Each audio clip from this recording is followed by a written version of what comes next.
Bonjour à tous et à toutes, je suis très heureuse de vous retrouver dans cette nouvelle vidéo dans laquelle je vais vous parler des ateliers consacrés aux autosabotages qui vont redémarrer vendredi de la semaine prochaine, le 11 mars. Ce sont les ateliers du printemps 2022.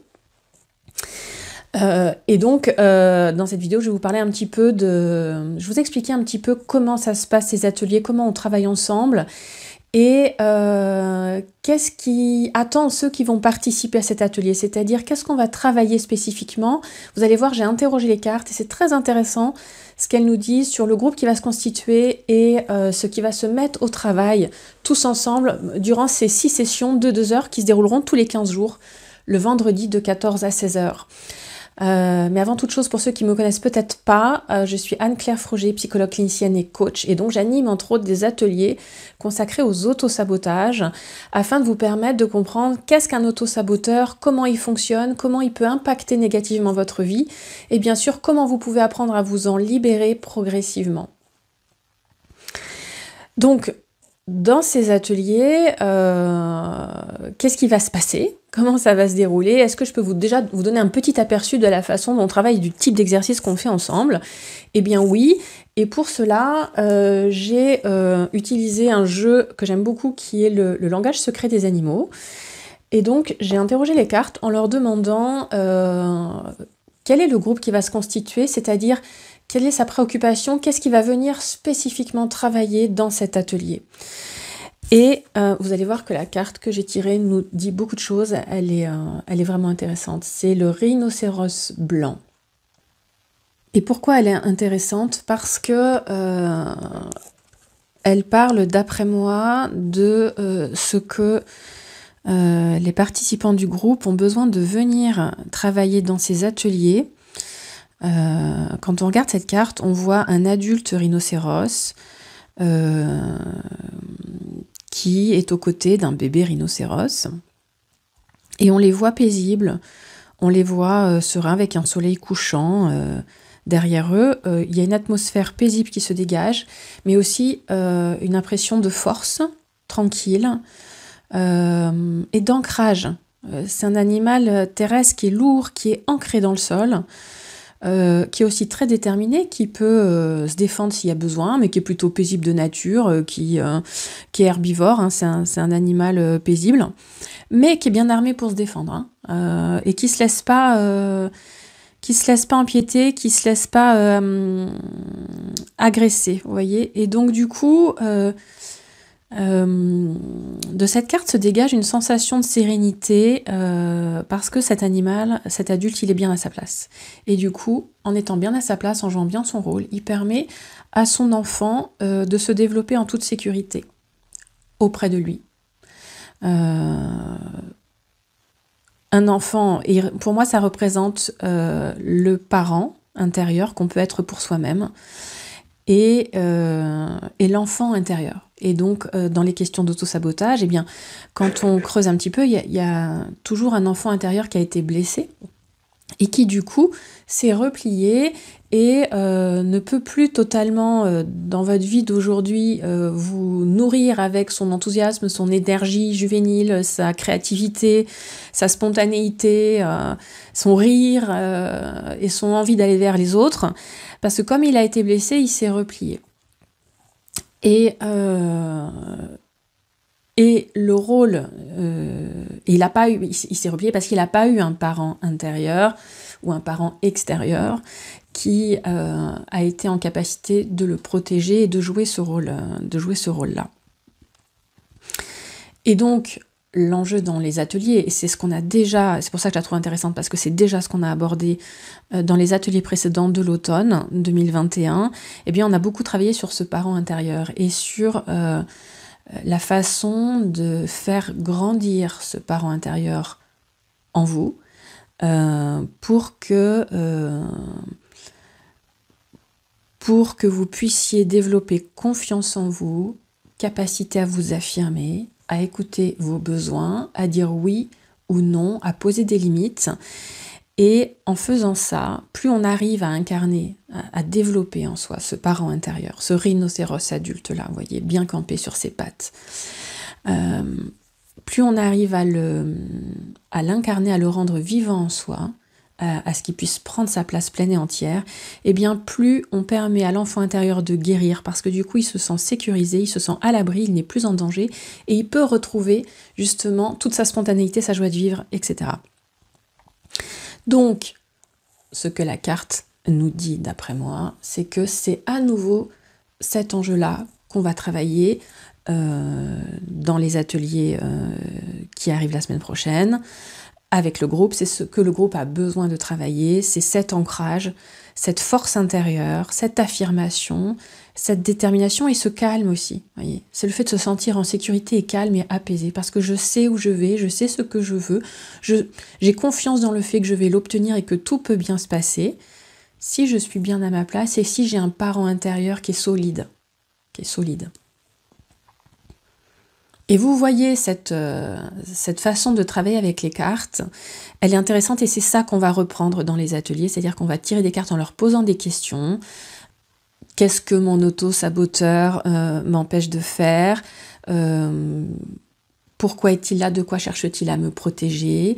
Quel est le pouvoir intérieur que j'ai besoin de développer pour pouvoir m'affirmer ? Qu'est-ce que je redoute le plus si je m'affirme et que je m'exprime ? Vous voyez, on va poser tout ce type de questions-là. Chacun tire sa carte de son côté. Et on va travailler de façon intuitive, c'est-à-dire qu'on ne va pas forcément lire le livret des cartes et qu'est-ce que chaque carte veut dire. Il n'y a pas besoin de connaître les cartes, de s'y connaître en tarot, etc. Vous pouvez être débutant, arriver, et ça fonctionne très bien. Parce qu'on travaille avec l'intuition, on travaille avec ce que cette carte vous dégage. Et vous vous dites peut-être, mais moi, j'ai pas d'intuition, je suis pas sûre d'être à l'aise, etc. Mais vous allez voir que oui. Parce que quand vous regardez une carte, eh bien, on va simplement observer qu'est-ce qu'elle vous renvoie comme sentiment, comme sensation, quel est le détail qui attire votre attention sur cette carte. Moi, c'est la carrure massive du rhinocéros adulte qui attire mon œil en premier, et sa corne. Donc il y a à la fois un côté paisible, massif, bien ancré, et une corne qui est là pour se défendre au cas où, et qui est efficace. On voit qu'elle est dissuasive. Voilà. Il n'y a pas besoin d'utiliser sa corne, elle suffit à dissuader. Donc personne ne va venir embêter ce rhinocéros. Voyez. C'est ça que ça me renvoie, cette carte. Après, peut-être que vous, ça vous renvoie autre chose. Et ce qui est important, c'est ce que vous, ça vous renvoie. Voyez, on va travailler de cette façon-là. Chacun, il n'y a pas de vérité dans une carte. La carte, elle vous apparaît à vous. Et elle vient vous parler à vous de ce que vous avez besoin d'entendre comme message aujourd'hui. Et donc, en travaillant ça, vous vous reconnectez, vous apprenez à vous connecter à votre intuition, vous apprenez à écouter vos messages intérieurs. Et puis, vous découvrez une guidance, parce que les cartes, c'est quand même des messages qui viennent d'ailleurs et qui vous guident, et qui sont pleins de sagesse. Et vous allez vous apercevoir qu'en fait, il y a toute une sagesse ancestrale, très apaisante, qui est à portée de main. Et c'est ce que j'ai voulu vous transmettre aussi avec l'exercice de visualisation Votre Dream Team, que j'ai mise en ligne dernièrement. Cette sagesse, elle est à portée de main, mais avec nos vies de citadins, on en est coupé, on n'apprend plus à écouter son corps, on n'apprend plus à écouter la nature qui nous entoure. On est beaucoup dans l'intellect, dans la tête, les pensées sont très agitées, on est très connecté aux informations, au téléphone, etc. Et du coup, on a très très peu de moments de calme, de méditation, de connexion à soi. Et les cartes, elles nous permettent ça. Et donc, c'est un outil très très ludique pour vous rendre compte que vous pouvez avoir toutes les réponses aux questions que vous vous posez, et vous pouvez avoir toutes les guidances dont vous avez besoin. Tout est en vous. Il vous suffit de vous asseoir et de trouver le bon outil, le bon canal. Et donc, c'est ce qu'on va voir ensemble. Après, je vais vous lire quand même un passage du livret qui parle de cette carte, parce qu'il est très intéressant et complémentaire à ce que je vous ai dit. Donc, le livret nous dit « Quand le rhinocéros entre dans votre monde, il vous invite à inspirer profondément par le ventre et à vous rappeler calmement qui vous êtes. Un être plus beau et plus puissant que vous ne l'imaginez. » Déjà, cette première phrase, elle est très importante parce que elle nous invite à nous connecter à nous-mêmes en respirant par le ventre, donc à descendre du mental dans le ventre, et c'est dans le ventre qu'on se connecte à l'intuition, au monde et à notre guidance. Et elle nous dit qu'on est beaucoup plus beau et plus puissant qu'on ne l'imagine. Donc elle vient travailler elle vient nous parler de notre estime de nous, qui est sans doute un peu blessée, et qu'on a besoin de travailler, et que dans les groupes du vendredi qui vont démarrer, c'est ça qui va se travailler aussi, c'est la question de l'estime de soi, et de se réconcilier avec sa beauté et sa puissance intérieure, c'est-à-dire de se sentir beau et puissant, de se sentir fort, de se sentir capable, de se sentir compétent, de se sentir à la hauteur, et d'avoir de l'estime de soi, de penser qu'on a de la valeur. Je poursuis la lecture. Prenez le temps de vous mettre au soleil et de planter vos pieds dans la terre. On est bien dans l'ancrage. Quand on est dans l'autosabotage, on est souvent très déconnecté, très désancré. Donc on flotte, on est ballotté par les vents. On a besoin d'aller s'ancrer dans le sol. Sentez votre lien avec toutes ces choses. Laissez s'ouvrir votre armure protectrice, car elle sera là si vous en avez besoin. Mais le moment est venu de vous faire confiance et de prendre position avec assurance dans le monde. Et à nouveau, ce message est très fort et parle bien des autosaboteurs, parce que, comme je vous le disais, quand on s'autosabote, c'est parce que on a une partie de soi qui est vulnérable, qui se sent en danger, insécurisée, qui se construit des armures. Et cette armure semble nous protéger en apparence ou à court terme, mais elle contribue surtout à nous replier et à éteindre des talents, à les garder enfouis en soi. Et donc, le rhinocéros nous invite à relâcher cette armure, à relâcher cette fausse protection qui, finalement, nous donne l'impression ça nous donne l'impression d'une fausse protection, cette armure. C'est une fausse protection. Et ça nous dit que quand on est vraiment ancré dans le sol, quand on est vraiment connecté à soi, confiant et bien à sa place, eh bien, on n'a pas besoin de se surprotéger. Parce qu'on est puissant, parce qu'on est fort. Et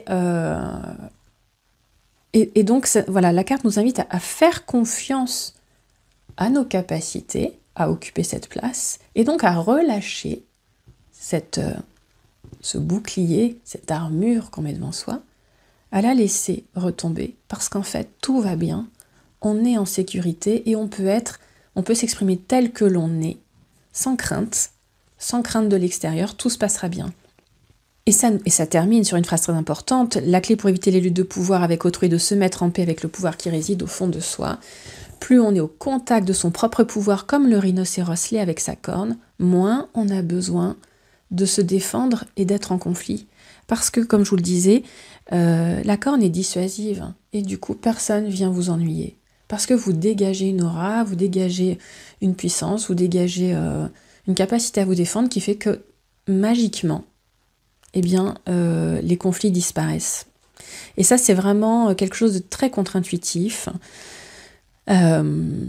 Plus on est sûr de soi, plus on est, mais de la bonne confiance en soi, hein, je ne parle pas d'être arrogant, hein, plus on est confiant et serein, plus on se sent en sécurité, plus on est aligné avec les décisions qu'on prend. C'est-à-dire qu'on est en cohérence avec les décisions qu'on prend, moins on a de doutes, moins on a d'anxiété, de culpabilité, etc. Plus on est calme et serein avec les décisions qu'on prend, plus la paix s'instaure à l'extérieur. Plus on est en paix en soi, à l'intérieur de soi, plus on est en paix avec les autres. De façon magique, hein, c'est quelque chose qui se diffuse magiquement à l'extérieur. Plus on est affirmé, moins les autres viennent nous empiéter. Et il n'y a pas forcément besoin de dire quelque chose. Ça se passe dans l'air, ça se passe de façon invisible. Et c'est ça que la carte nous invite à expérimenter et à découvrir dans les ateliers. C'est le programme qu'elle annonce pour ces ateliers du vendredi. Hein. Travailler cette confiance en soi, cette puissance intérieure qui fait que magiquement, tout va s'apaiser avec les autres et la paix va s'installer. Voilà. J'espère que ça vous parle. J'espère que ça vous permet d'avoir un petit aperçu de la façon dont on va travailler. Si vous aimez les cartes, si vous avez envie d'en savoir plus sur vos autosabotages et surtout d'apprendre à développer cette force intérieure, de devenir un parent protecteur pour votre enfant intérieur qui va lui permettre de se sentir sécurisé, libre, d'être spontané lui-même et de suivre ses rêves, eh bien, suivez le lien sous la vidéo. Vous pouvez aller voir la page de présentation des ateliers et vous inscrire si le cœur vous en dit. Moi, je retrouve avec grand plaisir tous ceux qui seront là vendredi 11 mars à 14 h. Je vous embrasse, je vous dis bye bye et à bientôt pour une prochaine vidéo. Ciao!